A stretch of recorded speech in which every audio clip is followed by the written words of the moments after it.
그들이 나가서 예수의 소문을 그 온 땅에 퍼뜨리니라. 아멘. 할렐루야.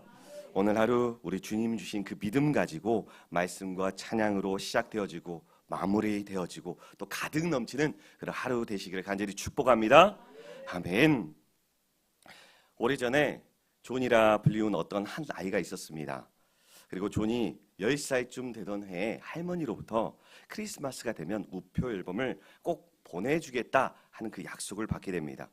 그런데 크리스마스가 거의 다가왔는데도 이 약속한 우표 앨범이 오지 않은 거예요. 아무런 소식이 없었습니다.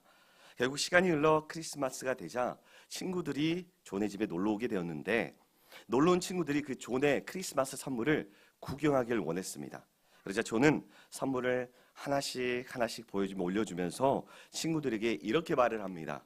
이것은 뭐고 저것은 뭐고, 그리고 이것은 할머니께 받은 우표 앨범이고, 그리고 이것은 또 어쩌고 저쩌고, 이렇게 자신이 받은 선물들을 보여주었는데, 그것을 지켜본 엄마가 친구들이 돌아간 후 저녁이 되자 아이에게 한번 물어봅니다. 존, 아직 할머니에게서 우표 앨범을 받지 못했는데 왜 친구들에게 그렇게 말을 한 거니? 그러자 도리어 아들 존이 이상한 얼굴로 엄마를 바라봅니다.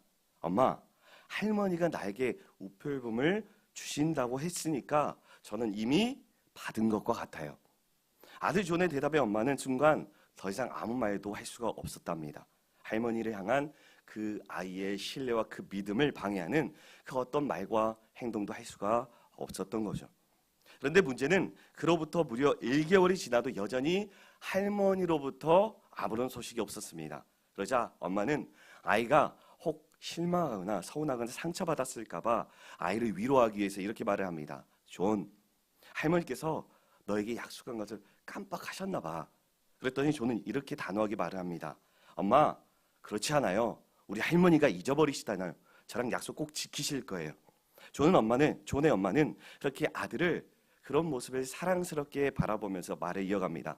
그렇다면 존, 할머니께 앨범 고맙다는 편지를 한번 써볼까? 오, 그거 좋은 생각인데요. 그럼 빨리 한번 써볼게요. 존은 순식간에 편지를 쓴 후에 오체통으로 가져가서 넣어놓고는 할머니를 향한 그런 신뢰와 기대감을 가지고 휘파람 불며 밖으로 나가 놀았습니다. 그리고 며칠 안 돼요. 할머니로부터 답장이 날아옵니다. 존에게, 존, 할머니 너에게 우표 앨범을 사준다고 한 약속을 결코 잊었던 게 아니란다. 우리 존의 마음에 드는 그 앨범을 막 구하려고 찾으려다 보니까 좀처럼 없어서 뉴욕에 주문 편지를 넣었단다. 그런데 뉴욕에서 보낸 앨범이 크리스마스가 지나서 도착한 데다가 너무 좋지가 않더구나. 다른 것을 곧 보내달라고 했는데 아직 도착하지가 않았구나. 곧 보내줄 테니 기다리렴. 존을 사랑하는 할머니로부터. 이 편지를 읽은 존의 얼굴은 승리의 기쁨으로 가득 찼습니다. 그러면서 하는 말이, 엄마, 제 말이 맞았죠? 그렇습니다. 그 어린 존은 자신의 할머니의 그 약속을, 자신을 사랑하는 그 할머니의 약속을 결코 잊지 않았던 겁니다. 의심하지 않았고 믿었던 거예요. 그리고 그 아이가 믿고 기다린 동안 할머니는 가만히 있지 않고 노력을 하고 있었던 거죠. 오늘 존의 그 믿음대로 이루어지게 된 것입니다. 오늘 본문에도 보면 예수님께서 길을 가고 계실 때 두 맹인, 즉 시각장애를 가진 두 사람이 등장합니다.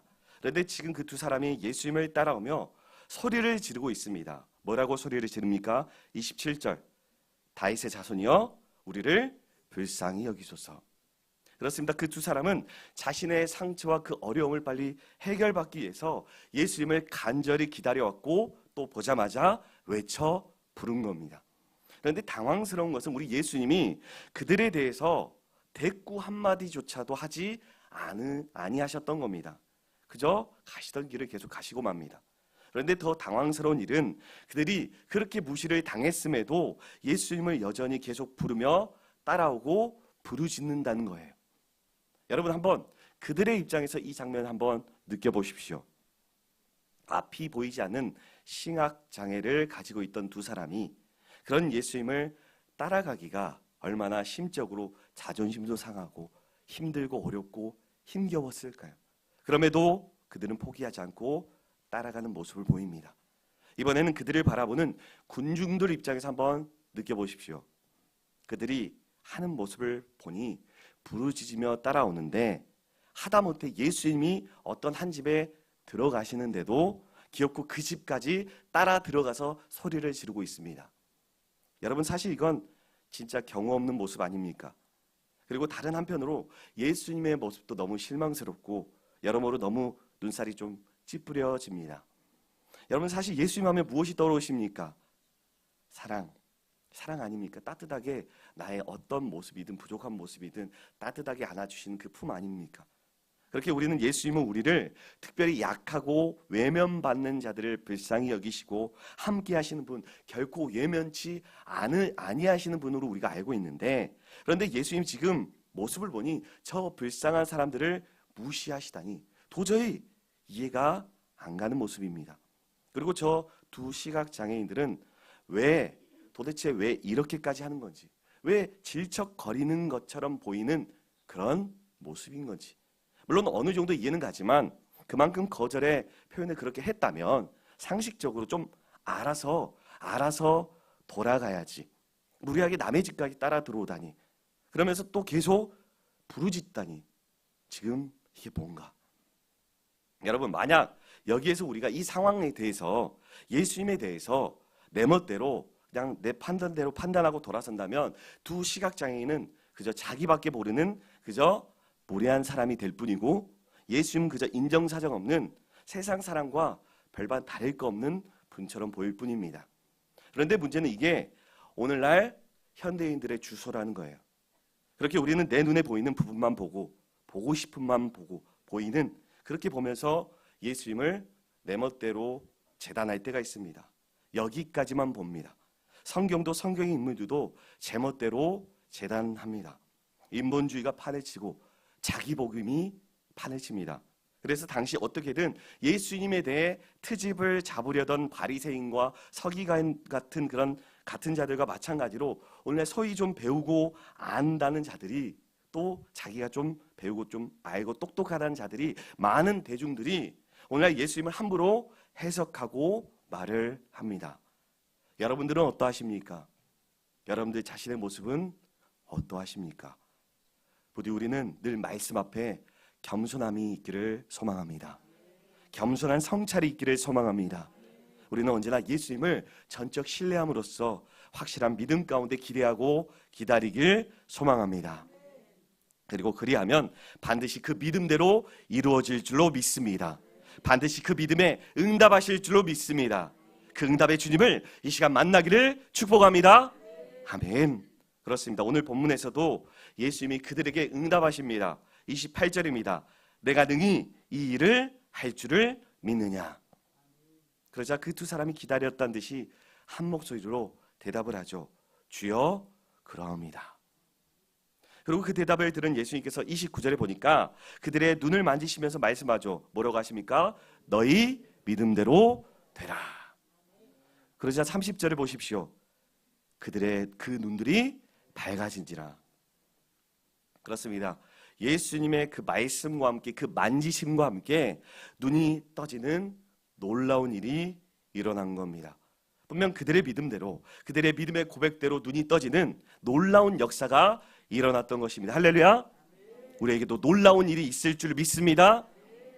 그런데 오늘 이 두 맹인이라 일컬어지는 두 사람, 예수님 앞에 나왔던 이 두 사람을 조금 더 조명해 보면 이들의 삶은 평소에 앞을 보지 못했기 때문에 너무나 불편하고 불행하다 여겼을 겁니다.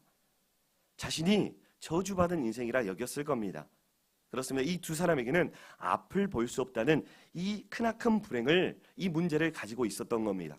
그런데 이 불행이란 문제를, 이러한 어려움들을 사실 이 두 사람만 가지고 살아가는 건 아닙니다.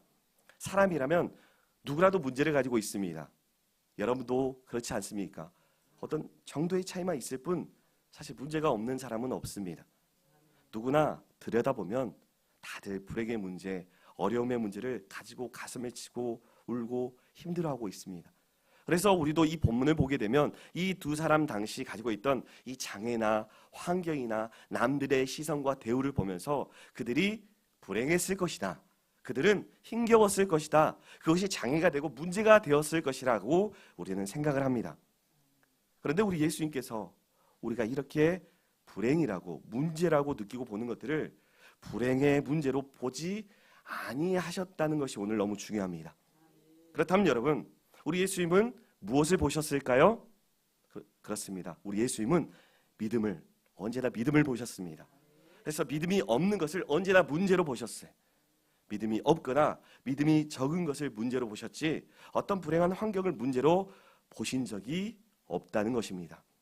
이렇듯 예수님의 시각과 우리들의 시각은 언제나 늘 항상 동상이몽입니다. 가끔이 아니라 언제나 늘 항상 그러합니다. 그래서 우리는 주님과 같은 것을 본데도 자꾸 다른 말, 다른 이야기가 나옵니다.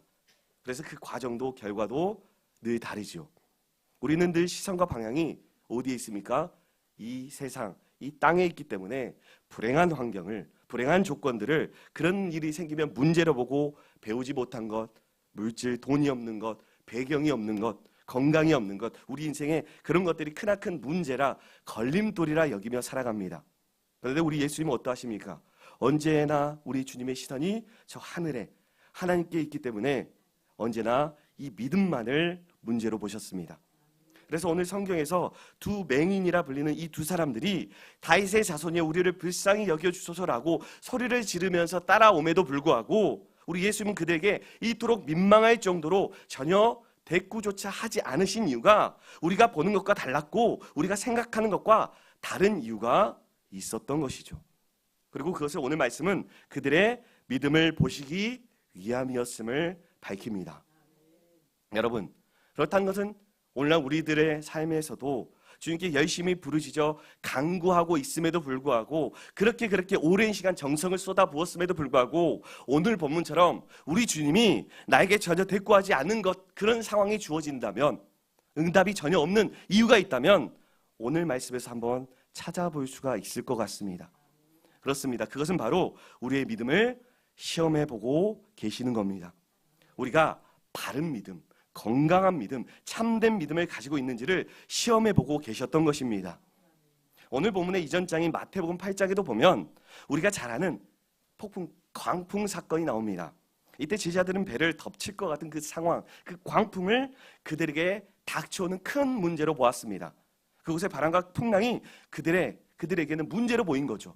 그래서 그들은 아웅성 쳤습니다. 우리가 이러다 죽겠습니다라고 아우성을 쳤습니다. 그러나 우리가 오늘 말씀을 통해 들었듯 예수님은 풍랑을 문제로 보지 않으시고 믿음을 문제로 보셨습니다. 마태복음 8장 26절입니다. 우리 함께 읽어보겠습니다. 예수께서 이르시되 어찌하여 무수하느냐 믿음이 작은 자들아 하시고 곧 일어나사 바람과 바다를 꾸짖으시니 아주 잔잔하게 되거늘. 아멘. 어찌하여 무수하느냐 믿음이 작은 자들아. 그렇습니다. 우리는 언제나 주님 앞에서 이 믿음이 문제입니다. 그렇기 때문에 오늘 본문에서 앞을 보지 못한 이 두 사람에게도 그들의 믿음을 확인하신 겁니다.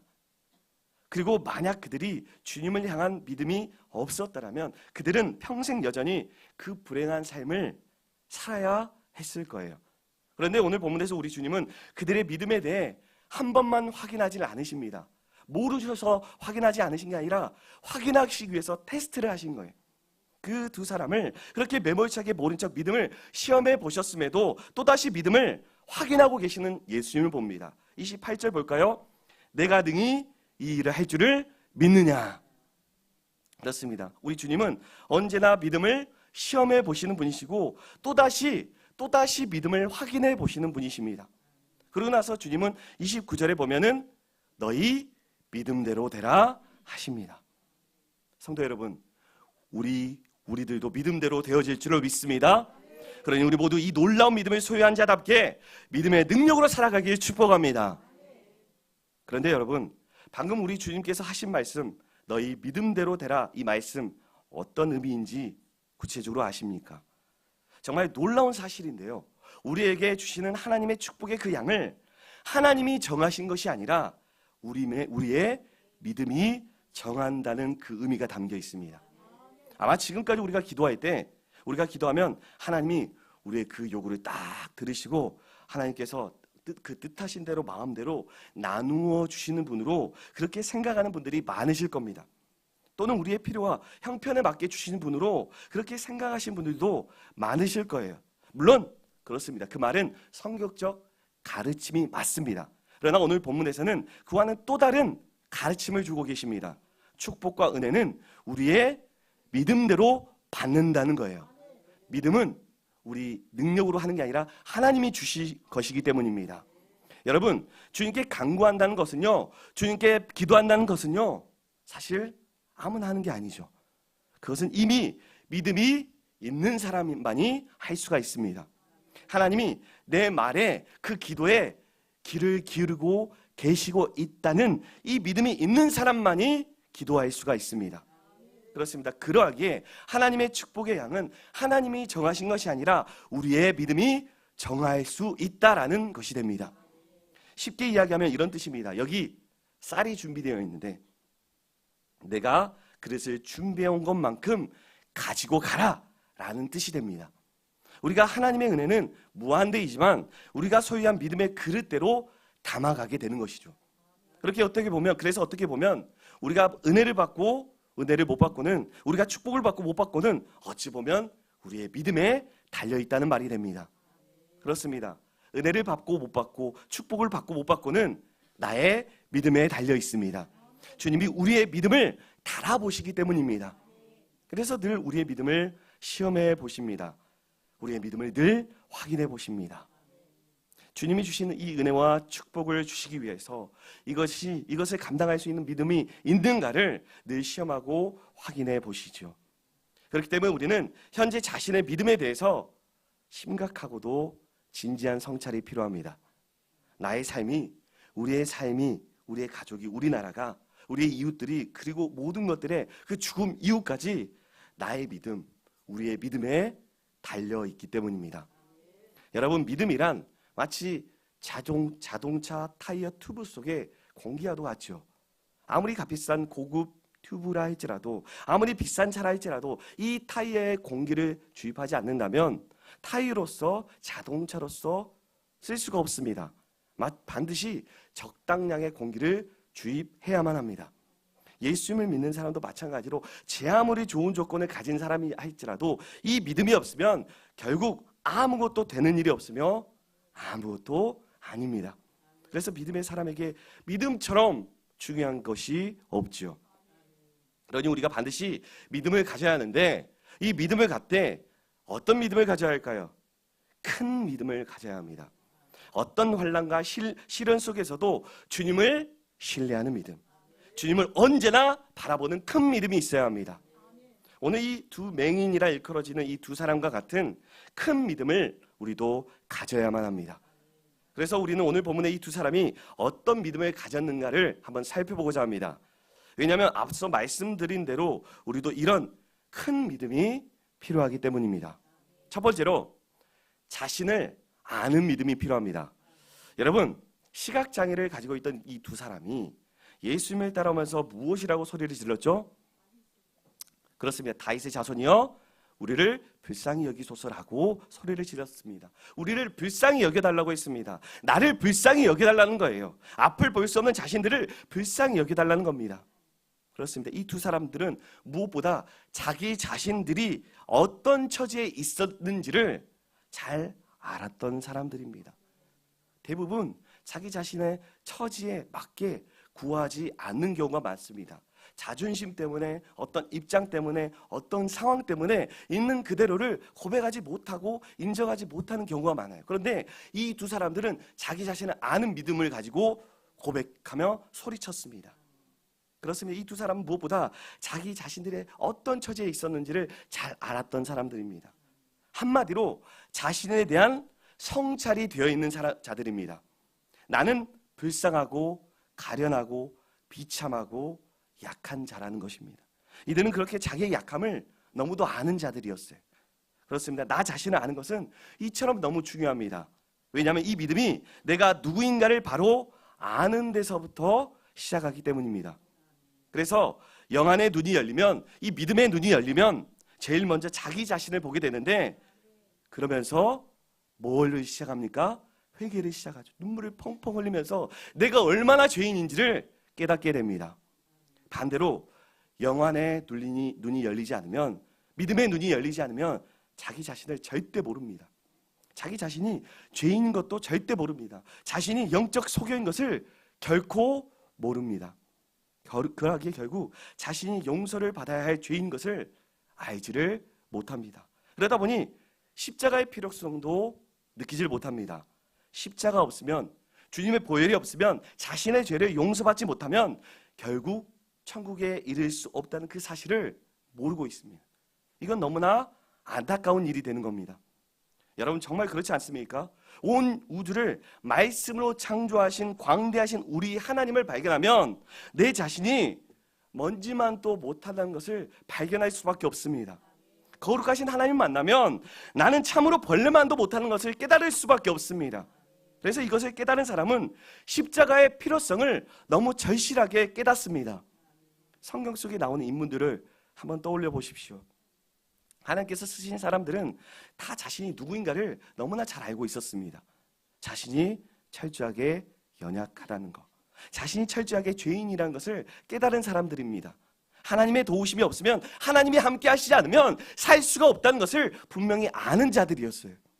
에레미야 1장 6절에 보면 에레미야가 나는 아이라서 어린 사람이라서 말할 줄도 모른다 라고 고백합니다. 누가복음 5장 8절에도 보면 베드로가 나는 죄인이기 때문에 그래서 너무 부끄럽습니다, 나를 떠나소서라고 했습니다. 디모데전서 1장 15절에 보면 사도 바울도 나는 죄인 중에 괴수라고 이야기를 했습니다. 그렇습니다. 하나님의 보좌를 움직이던 사람들은 다 자신의 연약함과 부족함을 깨달았던 자들이었습니다. 그래서 자신의 죄성과 자신의 연약함을, 자신의 부족함을 아는 믿음은 정말 너무나 필요하고 귀합니다. 우리도 그들처럼 자기 자신을 아는 복된 믿음을 가지고 소망하기를 간절히 소망합니다. 두 번째로, 예수님을 메시아로 믿는 믿음이 필요합니다. 오늘 본문을 보면 그 두 사람이 예수님을 가리켜 다윗의 자손이여라고 소리를 쳤죠. 여러분, 다윗의 자손이라는 말은 유대인들에게 있어서 메시아라는 말입니다. 왜냐하면 선지자들이 예언하기를 이 메시아는 다윗 왕족 후손 중에서 나올 것이라고 분명히 예언하고 있기 때문입니다. 그렇습니다. 이 두 사람은 예수님을 그저 선지자 중에 선생님, 랍비 중에 한 사람이 아니라 하나님이 보내주신 메시아, 즉 구원자로 보았던 거예요. 그래서 예수님을 향한 다윗의 자손이여 라고 이 한 고백이 얼마나 놀라운 뜻이 고백이 되는지 모릅니다. 예수님을 만왕의 왕으로 보았던 겁니다. 그들은 비록 육체적으로는 앞을 볼 수 없는 자였지만, 세상적으로는 아무것도 가진 것 없이 오히려 불쌍해 보이는 자들이었지만, 놀랍게도 영적으로는 영의 눈이 뜨여서 밝은 자들이었어요. 그리고 더욱 놀라운 것은 예수님에 대해 다윗의 자손이라 불리는 이 고백이 바로 이 두 사람이 첫 번째 고백하는 자들이었다는 겁니다. 이 시간 우리 믿는 성도들인 우리들이 수많은 백성들, 수많은 자들 중에 바로 그 두 사람이 예수님께서 메시아 되심을, 다윗의 자손 되심을 알아보았던 사실에 먼저 메시아로 부르짖고 먼저 고백했다는 이 사실에 도전받기를 소망합니다. 그래서 우리도 놀라운 믿음의 사람들로 하나님의 생명책에 놀랍게 기록되어지기를 간절히 축복합니다. 아멘. 당시 예수님 시대에 구약 성경에 능통한 서기관과 율법 학자들이 허다했습니다. 그럼에도 그들은 예수님을 그저 한 선지자나 랍비 정도로만 알고 대했죠. 그래서 그들은 예수님이 이 세상을 구원하시기 위해서 오신 하나님의 아들이라는 사실을 인지하지도 못했고 깨닫지도 못했고, 그러다 보니 인정하지 않았습니다. 그들은 모두가 영적인 맹인들이었던 거죠. 또 그 당시 백성들은 어떠했습니까? 그들은 그저 자신들의 병, 굶주림, 압제로부터 해소시켜줄 세속적인 왕, 그런 메시아로 예수님을 대했죠. 반면에 본문에 나오는 이 두 맹인이라 불리는 이 두 사람은 어떠했습니까? 비록 육신의 눈은 멀었지만 예수님을 메시아로 고백하는 영안의 눈이 열리는 사람들이었습니다.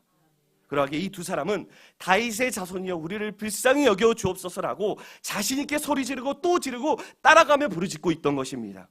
그리고 그러면서 그렇게 추워도 의심 없이 그렇게 끝까지 주님을 따라갔던 것입니다.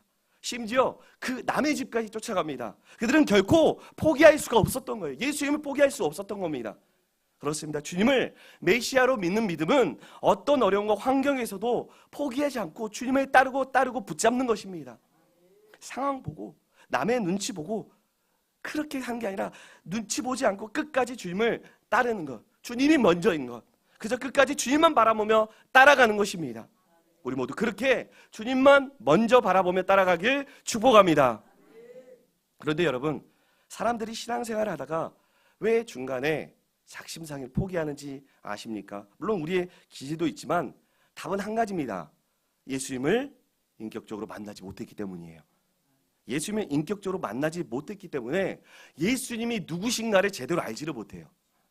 바로 오늘 본문의 그 두 사람과 다르게 예수님을 메시아로, 하나님의 아들로 우리를 죄로부터 구원하실 분으로 아는 믿음이 없기 때문입니다. 그래서 예수님을 메시아로 믿는 믿음이 너무 중요합니다. 이 믿음이 없다면 아무 소용이 없기 때문이죠. 아무리 천국에 갔다 온 경험이 있다 할지라도, 어떤 신령한 체험과 영적인 체험이 있다 할지라도, 아무리 어떤 은사, 많은 어떤 재능이 있다 할지라도, 아무리 아름다운 봉사를 많이 했다 할지라도 이 믿음이 없으면 의미가 없습니다.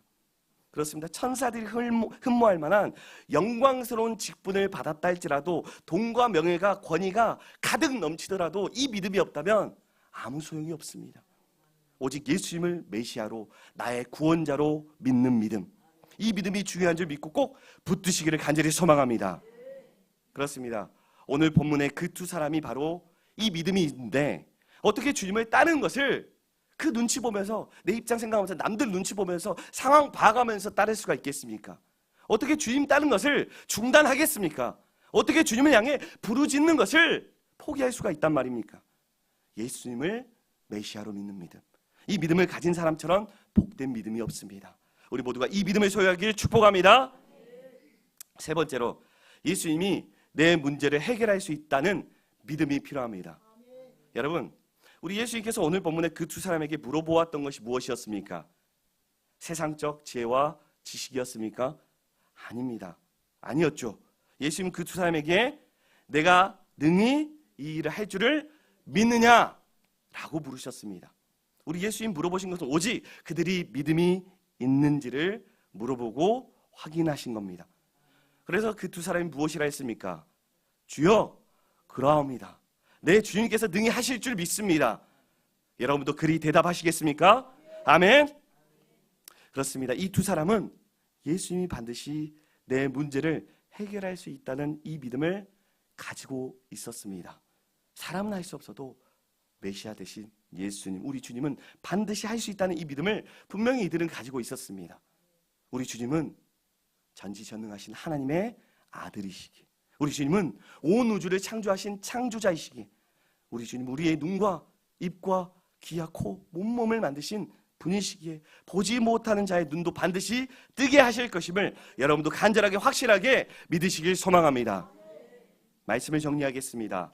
오늘 본문을 통해 우리는 예수님께서 길을 가고 계실 때 앞을 못 보는 두 사람이 주님을 계속해서 따라오며 소리를 지르며 간청한 사건을 우리가 들여다보았습니다. 그리고 그들은 놀랍게도 예수님을 다윗의 자손이라 불렀습니다. 그들은 예수님이 약속하신 메시아임을, 그 구약에 약속된 그 메시아임을 알았던 겁니다. 그리고 자신들이 예수님께로부터 불쌍히 여김을 받아야 하는 존재임을 인정하고 나아갔습니다. 그리고 예수님이 내 문제를 반드시 해결할 수 있다는 믿음도 있었습니다. 그러나 예수님은 그런 그들의 믿음을 계속해서 확인하십니다. 마치 모르는 사람인 것처럼, 무시하는 것처럼 대꾸 한마디도 안 하시고 그저 가던 길을 계속해서 그저 가십니다. 그러나 그들은 끝까지 주님만 바라보며 간절하게 따라갔습니다. 계속 부르짖으며 간청하고 부르짖었습니다. 그렇게 그들은 그 믿음의 테스트를 결국 통과합니다. 큰 믿음을 보여준 겁니다. 예수님은 오늘 우리에게도 물어보고 계십니다. 내가 능히 이 일을 할 줄을 믿느냐? 너희 믿음대로 되라. 그렇습니다. 오늘 말씀에서는 우리에게 큰 믿음이 필요하다고 말씀합니다.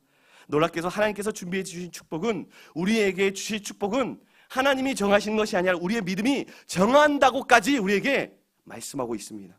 그래서 우리에게는 오늘 나온 그 두 사람과 같은 믿음이 꼭 필요합니다. 그들의 믿음대로 되었기 때문입니다. 우리도 우리의 믿음의 그릇대로 담아가기 때문입니다. 하나님을 믿는 만큼, 주님을 신뢰하는 만큼, 확신하는 만큼, 그만큼 우리에게 주어지기 때문입니다. 우리 모두 이 시간 오늘 말씀을 통해 자신을 아는 믿음을 소유하길 소망합니다. 예수님 메시아로 믿는 믿음을 소유하길 소망합니다. 예수님이 나의 그 어떤 문제도 해결할 수 있다는 큰 믿음을 소유하길 소망합니다. 그래야 하나님께서 준비해 놓으신 그 무한하신 그 은혜와 복을 넘치게 누리시고 우리의 문제, 어려움, 불행들이 모든 문제들이 해결받는 놀라운 삶을 계속해서 주님 안에서 살아가기를 믿음의 삶을 살아가실 간절히 축원합니다.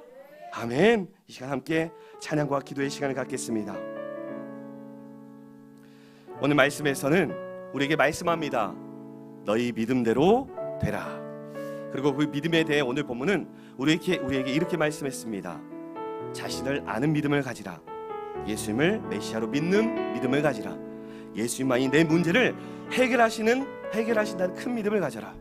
이제 함께 찬양으로 이 믿음을 구하며 그 큰 믿음을 구하며 나아갑시다. 내게 허락하신 시간을 통해 함께 고백합시다. 내게 허락하